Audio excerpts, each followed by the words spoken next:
Halo semuanya, selamat datang di channel Shinime Tokusatsu. Di video kali ini, admin bakal ngebahas tentang beberapa kelebihan dan kekurangan series Ultraman dari era Heisei awal, yaitu dari Ultraman 3 sampai Ultraman Mebius. Zero masuk Ultraman di era Heisei, tapi nggak punya series, jadi kita anggap aja dari series Ultraman 3 sampai series Ultraman Mebius. Perlu diingat, video ini dibuat berdasarkan pendapat admin pribadi aja. Jadi kalau misalnya kalau ada beda pendapat itu wajar. Jadi jangan saling hujat ya, kayak di video sebelumnya. Jadi tanpa berlama-lama langsung aja ke pembahasannya cuy, let's go.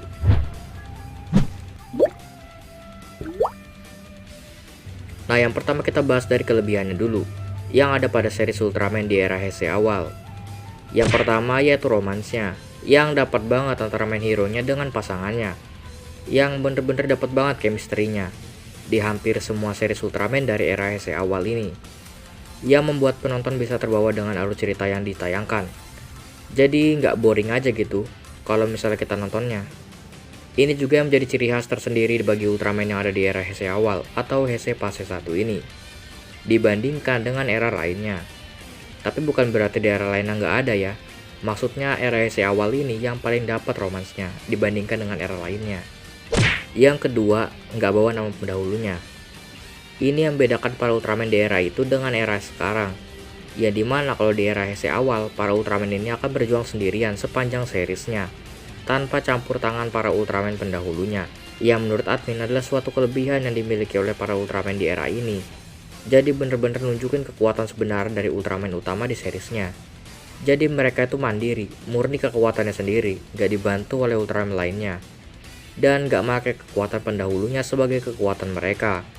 Dan ini yang membuat karakter utamanya atau si Ultraman ini akan terlihat kekuatan aslinya. Meskipun memang ada ya Ultraman di era Heisei awal yang mengangkat tema pendahulunya, seperti Ultraman Mebius. Tapi mereka nggak sekedar ngasih kekuatannya terus cabut ya. Tapi mereka juga melatih Mebius sampai Mebius sekuat sekarang. Dan bahkan masuk di salah satu anggota dari Ultraman bersaudara. Yang ketiga, pengembangan karakternya yang cukup baik dari segi karakter utamanya hingga karakter pendukungnya, yang membuat chemistry di antara mereka benar-benar kerasa banget. Dan dengan begitu, masing-masing karakter yang ada akan cukup berpengaruh bagi kelancaran jalan ceritanya. Dan kehadiran mereka pastinya bakalan ditunggu oleh para fans Ultraman tersebut. Jadi kayak per orangnya ini punya karakternya sendiri, ya berbeda-beda. Entah dari sifatnya dan masih banyak lagi, yang membuat ceritanya lebih berwarna lagi. Jadi nggak fokus ke karakter utamanya aja, tapi juga dengan karakter pendukungnya. Yang keempat yaitu story-nya yang berbeda-beda, yang menurut admin ini juga menjadi salah satu kelebihan yang ada di series Ultraman di era Heisei awal ini.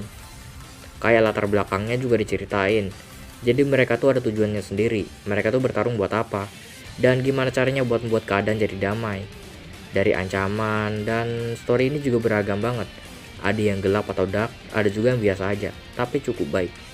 Yang kelima yaitu kelihatan perjalanan dari Zero to Hero-nya. Jadi seiring berjalannya waktu, Ultraman ini akan terlihat perkembangannya, entah dari gaya bertarungnya yang awalnya masih kurang baik, hingga sekarang yang udah punya banyak pengalaman. Jadi kelihatan banget perjalanan dari Zero to Hero-nya. Dan menurut admin ini adalah detail kecil yang cukup menarik buat kita para fans. Jadi nggak stuck di situ aja, kayak nggak ada perkembangannya gitu. Dan yang terakhir, yang keenam, yakni nggak terlalu menggunakan banyak item. Ini mungkin salah satu perbedaan yang mencolok antara Ultraman di era itu dan era sekarang. Yang dimana kalau dulu, item yang digunakan oleh Ultraman terkesan lebih simpel dan gak terlalu banyak item. Jadi gak terlalu ribet kalau berubahnya. Dan itu menurut admin adalah suatu kelebihan yang dimiliki oleh Ultraman di era ini. Berbeda dengan Ultraman sekarang yang lebih fokus ke penjualan mainannya, yang membuat itemnya semakin beragam dibandingkan dengan Ultraman di era Heisei awal.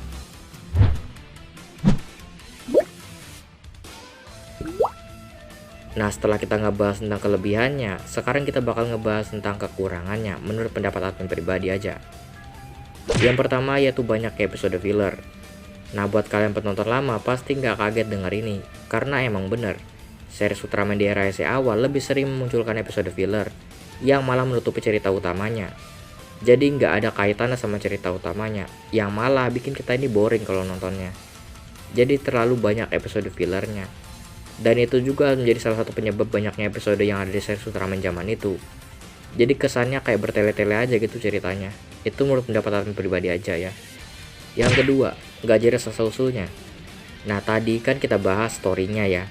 Tapi meskipun begitu, ada beberapa series yang nggak dijelasin lebih detail tentang asal-usulnya di seriesnya. Tapi dijelasinnya pas ada di movie-nya, yang kadang-kadang bikin kita bingung. Ini kok bisa ada ini, kok bisa ada itu. Jadi kita nggak tahu tentang masa lalunya. Salah satu contohnya kayak Ultraman 3, yang kita nggak tahu dulunya dia tuh kayak gimana, asal dari mana, hubungannya dengan para Deadline itu gimana. Dan masih banyak lagi. Dan sebenarnya nggak terlalu gimana ya, tapi itu detail kecil yang terlewat ya. Yang bikin kita penasaran kalau misalnya kita ngikutin seriesnya dari awal dan nggak nonton movie-nya, malah bikin bingung loh. Kalau misalnya kita nggak nonton movie-nya ya, kita bakal nggak tahu dan kita cuma nonton seriesnya doang. Yang ketiga adalah formnya, yang admin sebenarnya nggak tahu ini kelebihan atau kekurangannya ya. Jadi kalian sendiri aja menilai, yaitu repaint, yang hanya diubah warnanya aja dan kekuatannya. Jadi nggak terlalu menarik. Meskipun begitu, banyak fans yang justru lebih suka seperti ini daripada terlalu banyak perubahan.